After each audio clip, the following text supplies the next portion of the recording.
Presidente, y si me permite preguntarle a usted. Mire, antes quisiera yo comentarle, hace 2 días ya liberaron a Ana Georgina Domínguez, una mujer torturada y encerrada injustamente desde el sexenio de Calderón, 13 años en la cárcel, y le manda el agradecimiento de esa liberación, que es parte precisamente de lo que se ha tocado aquí, aunque siguen pendientes algunos casos, presidente, y bueno, pues solo quería comentarle eso.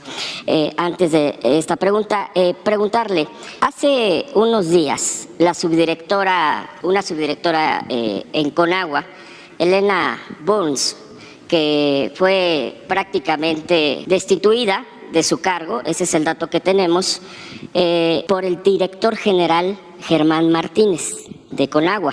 Esto es a raíz, de acuerdo a estas versiones que personal de su equipo, pues me refiero, es que han denunciado que Elena Burns, en su calidad de servidora pública, existencia de la industria de abogados para obtener concesiones sin importar los daños o si se carece de agua.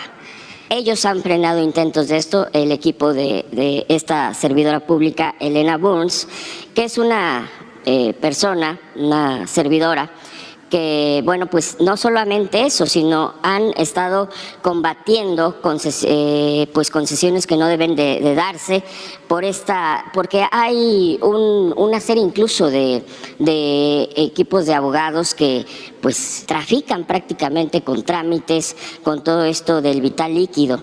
Incluso generaron el procedimiento para el registro de derechos al agua al núcleo agrario, frenaron intentos de extinguir decenas de miles de pequeños concesiones y propuso procedimientos para cumplir la consulta pública mediante el cual el 76.1% de la población de Mexicali demandó la salida de Constellation Brands. Estuvo en esa lucha que precisamente, bueno, aquí ya se ha aclarado y que se reubicó esta planta.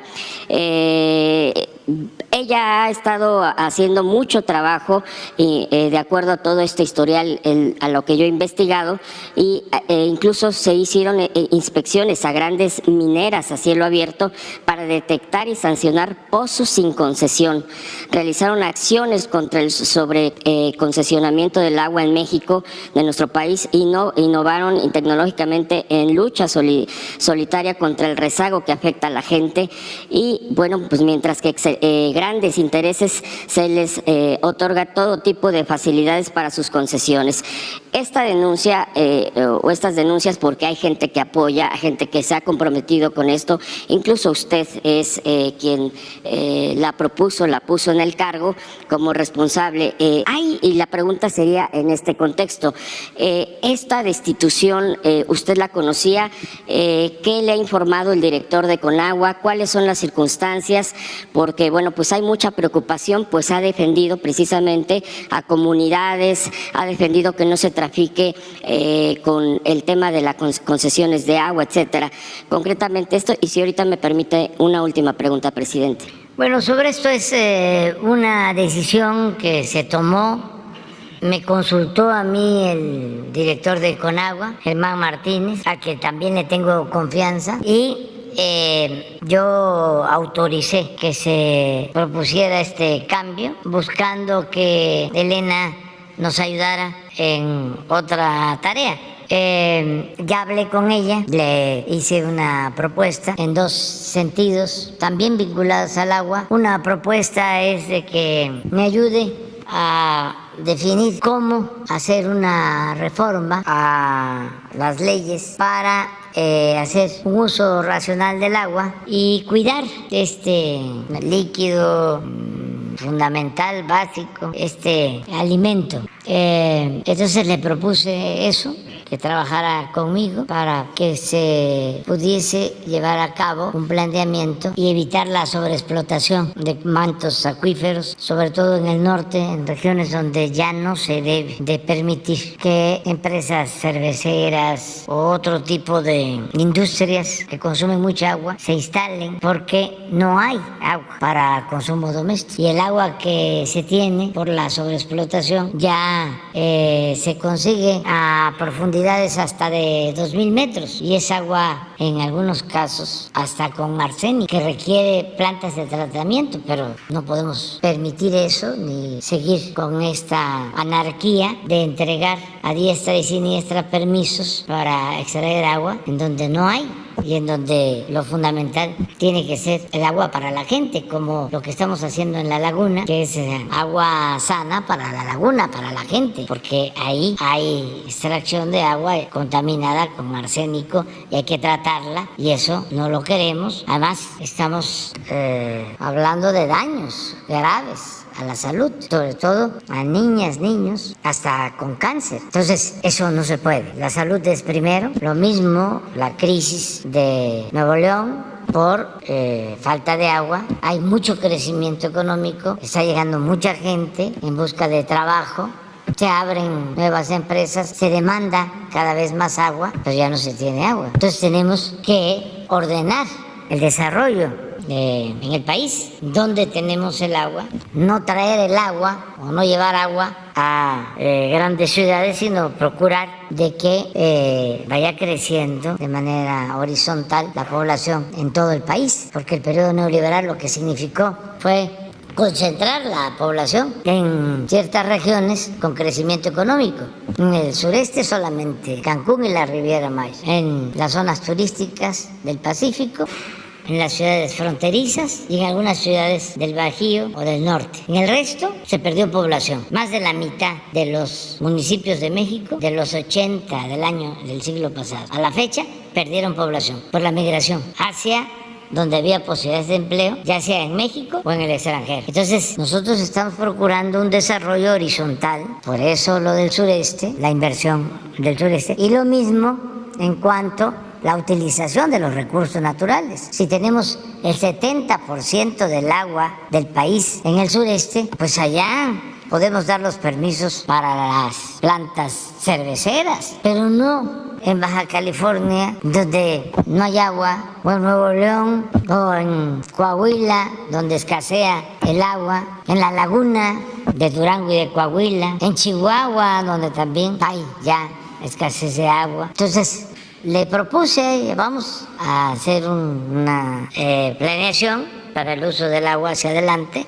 Y lo otro que le propuse, que se hiciera cargo de una coordinación regional, porque la verdad a mí me ayuda más quien trabaja en el territorio que quien trabaja en el escritorio. Tenemos 3 proyectos importantísimos de desarrollo hidráulico de agua, 2 en Sinaloa, la presa de Picachos, ahí estamos haciendo un distrito de riego, ese es muy importante esa obra, y un acueducto hacia Concordia de la presa de Picacho para darle agua a ese municipio. Luego estamos construyendo, ya llevamos como un 70%, la presa Santa María en el Rosario también, en el sur de Sinaloa, y un distrito de riego, y ahí vamos a poner, igual en la de Picacho, turbinas para generación de energía, porque es energía limpia, renovable. Y luego estamos construyendo el distrito de riego Alejandro Gascón Mercado en Nayarit, que son como 35,000 hectáreas. Nada más esas 3 obras significan como de 70 a 80,000 hectáreas de riego. Entonces,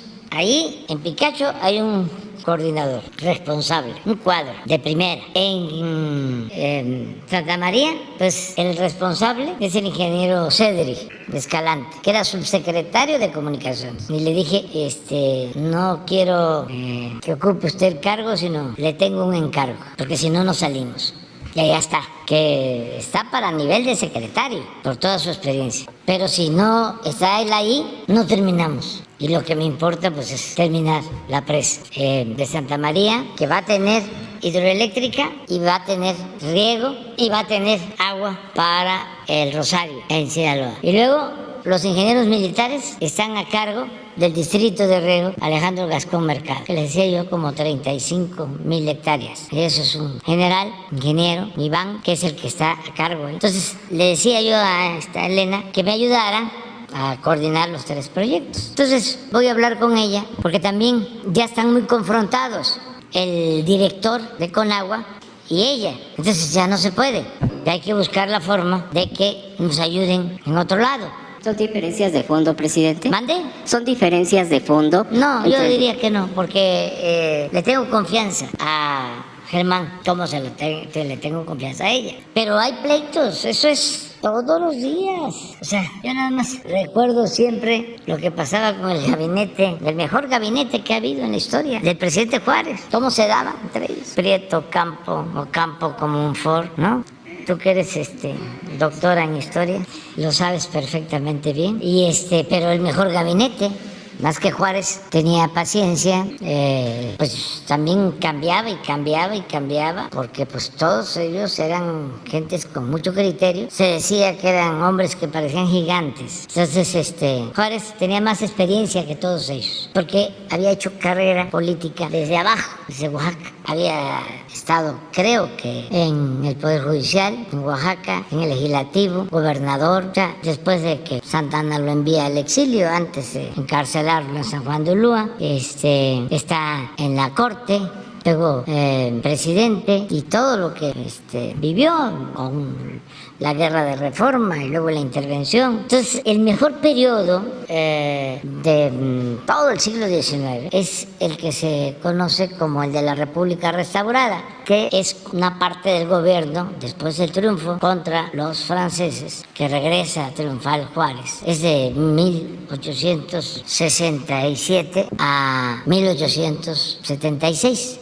Esos 10 años de la República Restaurada es lo mejor de la vida pública de México. Democracia, división de poderes, los mejores políticos, la mejor prensa que ha existido en toda la historia, y el gabinete. Pero pues no era fácil, porque pues eran gentes con criterio.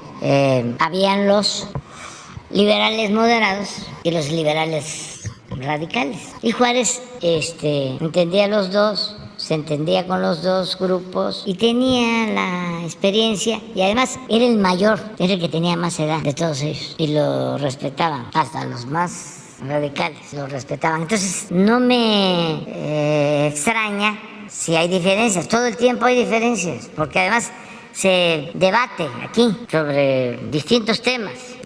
Son posturas que se tienen, pero pues siempre se cuida de que las decisiones se tomen considerando que somos servidores públicos, que nuestro amo es el pueblo y que debemos de actuar con honestidad, ya, básicamente. Pero eso es, voy a hablar con Elena de nuevo, quedé con ella para ver si acepta. ¿Qué hacemos? Sí. Gracias, presidente.